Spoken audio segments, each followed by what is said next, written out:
walked in the room to proctor her final and tried to sort of lighten the mood a little bit,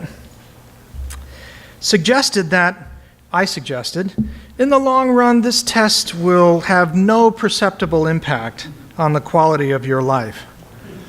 And she offered the steely reply, I'm going to med school. If I get a B on this test, my future is over. This junior in high school thought that her entire future rested on the next 45 minutes. Was she right?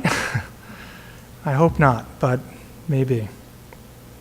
Maybe I should tell you about the student we had on an off-campus program a few years ago who, after showing increasing signs of mental health challenges, finally couldn't get out of bed for 4 days running. And there we were, an art history professor, an English professor, and a philosophy professor, reasonably compassionate people, but definitely out of our depth, feeling our way forward with how best to care for this student and for the other 39 students who were with us. These are real cases of what some are probably rightly regarding as a mental health crisis on our campuses. And you certainly would have many examples of your own.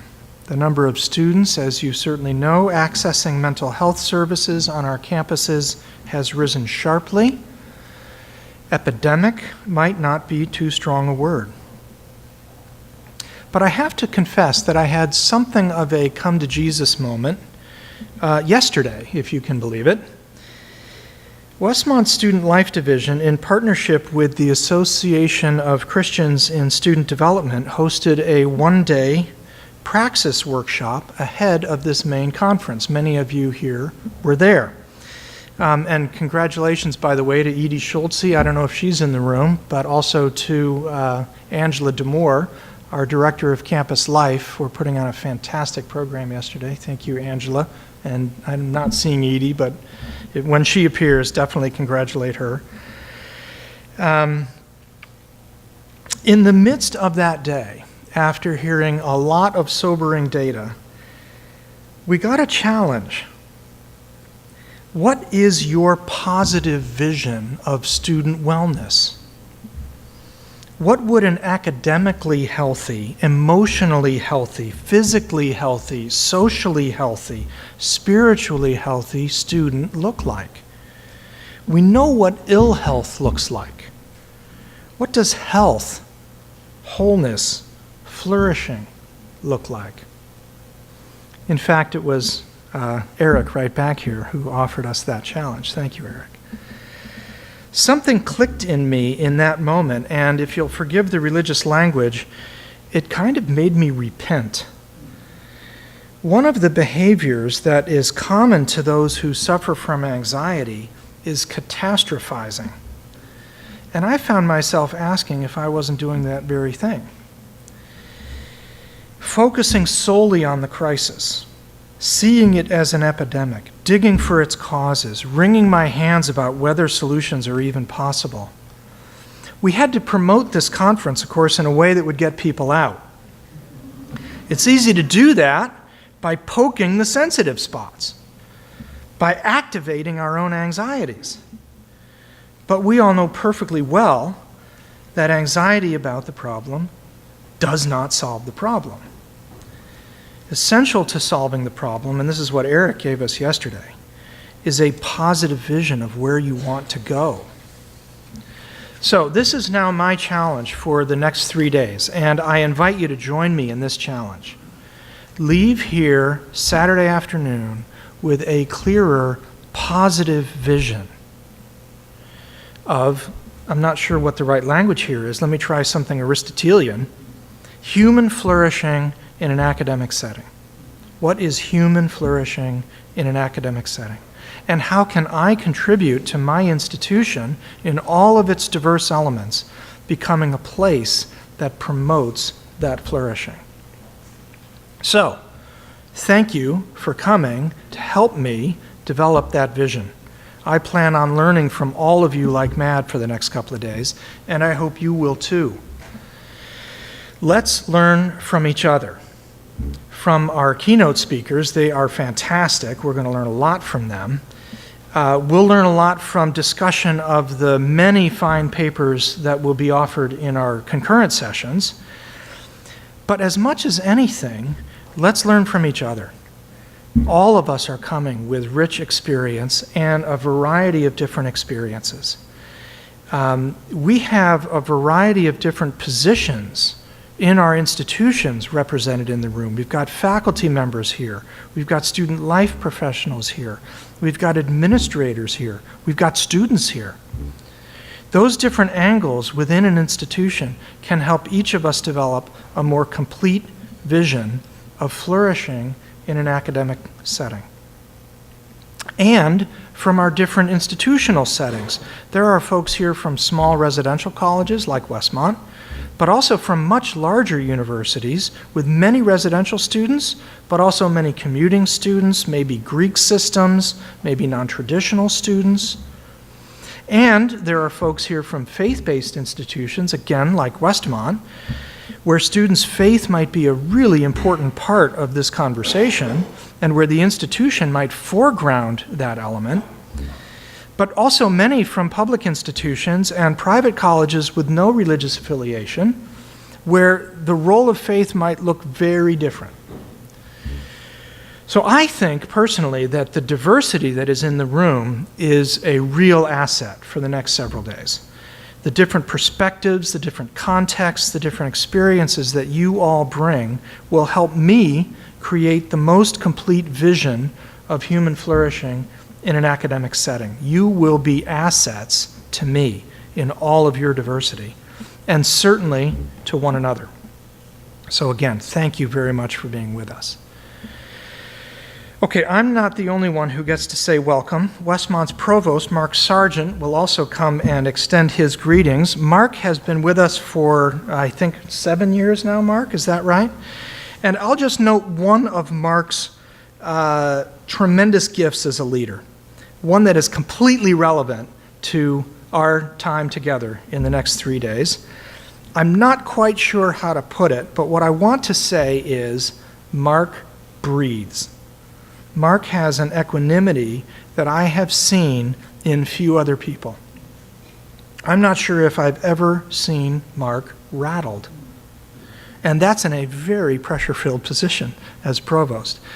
And the great thing is that as Mark, again, the only word I have for it is breathes, the rest of us breathe. That percolates through the entire institution.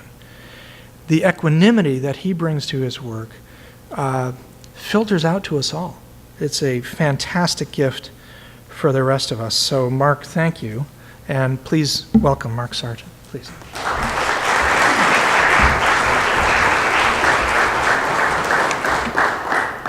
Well, thank you very much, Chris. Let me take a breath after that. It's also a pleasure for me to welcome you on behalf of Westmont. I do serve here as provost, which is a great privilege because I get to work with the faculty and all the co-curricular personnel that we have here that are deeply committed to our mission as a liberal arts institution. And welcome to our beautiful campus. If you came here with any anxiety about what's going on to your own situation, I hope that you get some opportunity to take some walks along through the trails and through the gardens and enjoy some of the vistas when it clears up and get a sense of how this is a place that really can give you breath or even take your breath away sometimes on occasions.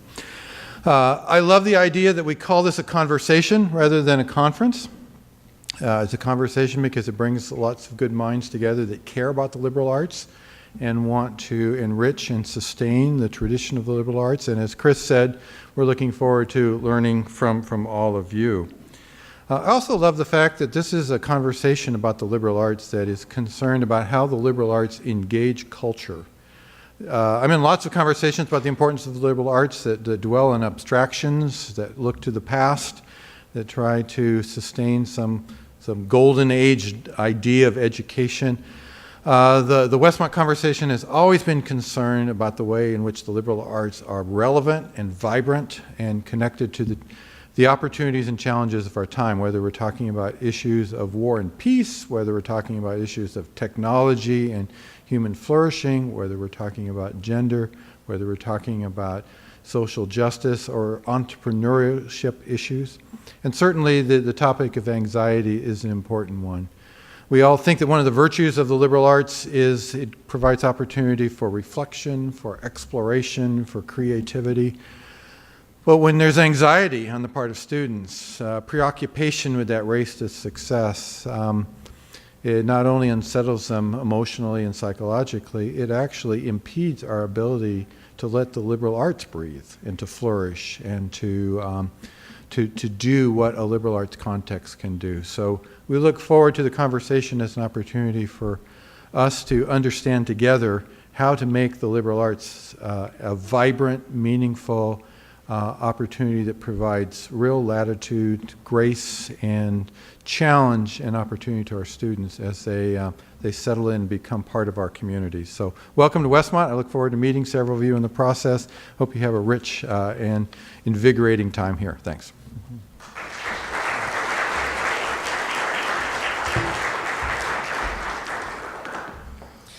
So an amazing thing happened yesterday evening.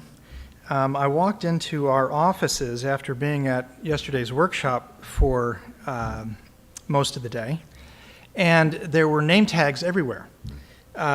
Snacks were stacked up. Signs were lined up. Packets were all in boxes. And I thought, this is awesome. I didn't do any of this. That was great. There are so many elements that will make these next 3 days great that I have to confess, nearly oblivious to.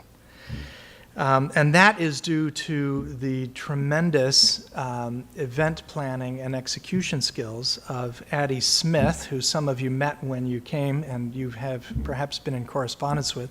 Addie's not in the room right now for us to thank collectively. But do know what a tremendous asset she has been to this program, and she is really going to make these next 3 days great for you. So she's done a great deal of work on your behalf. The same is true of the content of this conference. From the very earliest planning stages, the Gady Institute Assistant Director, Kristen Full, Kristen, wave your hand around, has been offering her experiences and insights into topics, speakers, format. These next days will have Kristen's fingerprints all over them, so thank you very much, Kristen. We've also had a, yes, indeed.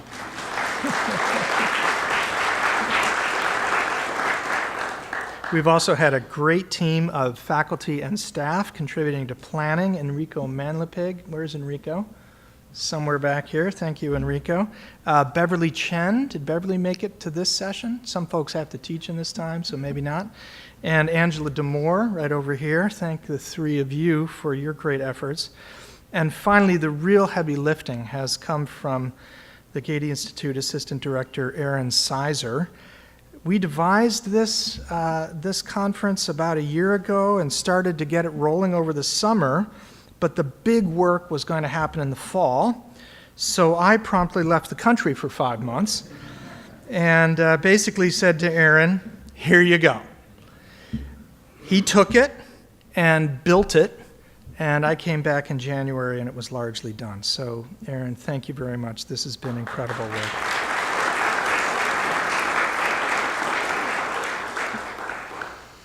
Two words about format and then we'll get going. We want this, as Mark said, to be conversational. So we do things a little differently than a typical conference. In our plenary addresses, like today, also tomorrow afternoon and Saturday morning, we'll hear extended presentations from our speakers, 45 minutes or so. After the address, we'll take a real quick stretch and bathroom break and come right back for an extended conversation with the speaker and with one another. This isn't a traditional Q&A, okay? Don't necessarily think of it as audience asking questions of speaker. That can happen, obviously, that will happen. But it might also be the case that some of you have questions for the room, not just for the speaker. And the speaker might have questions for the room. So what we hope will happen in that conversation time is that we'll sort of break down the audience-speaker relationship and become a community of conversation partners. Okay, so that's what that will look like. For the concurrent sessions that will start tomorrow, we're not just going to hear papers read. We'll go into those sessions, as I think you know, having read the papers that are being discussed. The authors will give brief highlights of the issues they might find interesting in exploring together, and then, again, the whole room will become discussion partners. So, you've got some homework to do tonight if you haven't read the papers for the concurrent sessions that you intend to go to tomorrow. And then you'll come fully equipped to be great conversationalists.